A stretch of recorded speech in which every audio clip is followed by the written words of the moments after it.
Manchester City forced Bayern Munich to lose the ball 24 times, and 14 of these times were in Bayern Munich's half. In Manchester City's build-up, Stones moved near Rodri, therefore Akanji, Diaz and Ake were in charge to start the build-up, while Bayern Munich only pressed with one player to the centre-backs because they had 5 midfielders to cover the passing lines to the strikers and midfielders. As a consequence, one centre-back could progress with the ball to Bayern's half. Guardiola's strikers stayed between Bayern's defenders and midfielders because this attracted to the defensive line and created space for the run of Gundogan. As the centre-backs had time and space, they could play short with the wingers. This attracted to Bayern's fullbacks and created space on the half space for a midfielder. Akanji played with Bernardo Silva and he attracted to Davies, while De Bruyne is surrounded by the midfielder, the centre-back and fullback, but he ran to the space left by the fullback. De Bruyne received with time and space and played a great cross,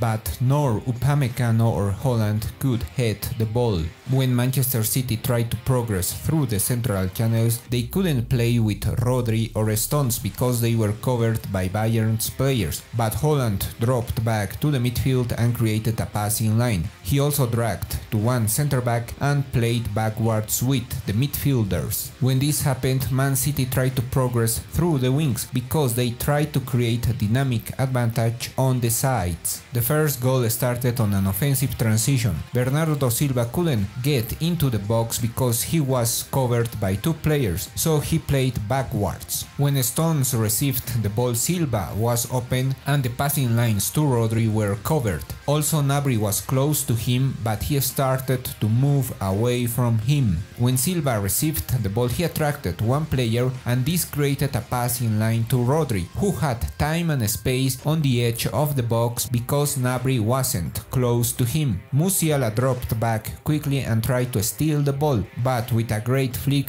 Rodri got right of him and scored.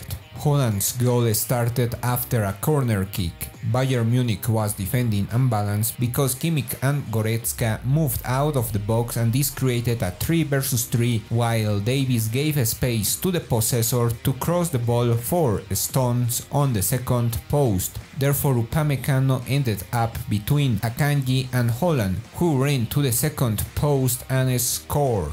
Bayern Munich's offensive structure was with 5 strikers and 3 midfielders, while Manchester City's defensive structure was with a 1-4-4-2. In the counter-pressing, Manchester City was aggressive because as soon as Bayern recovered the ball in their half, Guardiola's side surrounded the possessor with 4 players. This forced them to play backwards with the centre-backs or goalkeepers, and the strikers were in charge to press them. Man City pressed with 6 players on Bayern's half. The midfielders were in charge to cover the passing lines, while the strikers forced Bayern's centre-backs to play with the goalkeeper. Also, when Gnabry dropped back, Stones followed him and Bayern couldn't connect with their strikers. As a consequence, when Upamecano tried to play forward, he took poor decisions and Man City recovered the ball. When Bayern Munich progressed to the opponent's half, they also tried to have 5 strikers against Man City's defensive line.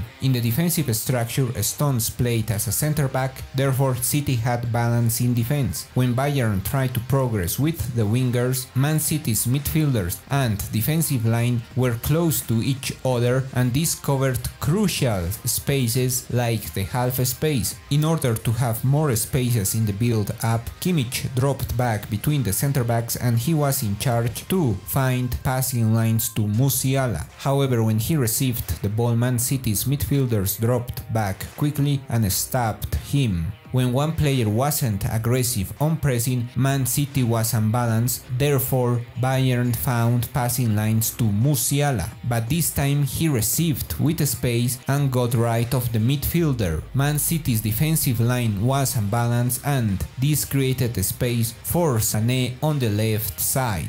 Many times in the game, Upamecano took poor decisions with the ball, and this made Bayern Munich to lose the game. Upamecano is trying to progress with the ball. He oriented his body to play to the sides, but his indecision helped Grealish to press him and recovered the ball. He played with Haaland, who received with space. Silva was free and started to run to the second post to score. If you wanna see with a tactical camera how Bayern Munich may play in the second leg, check out the following video. Don't forget to subscribe, and thanks for watching. This video is brought to you by Mètrica Sports, the fundamental tool for every coach and analyst.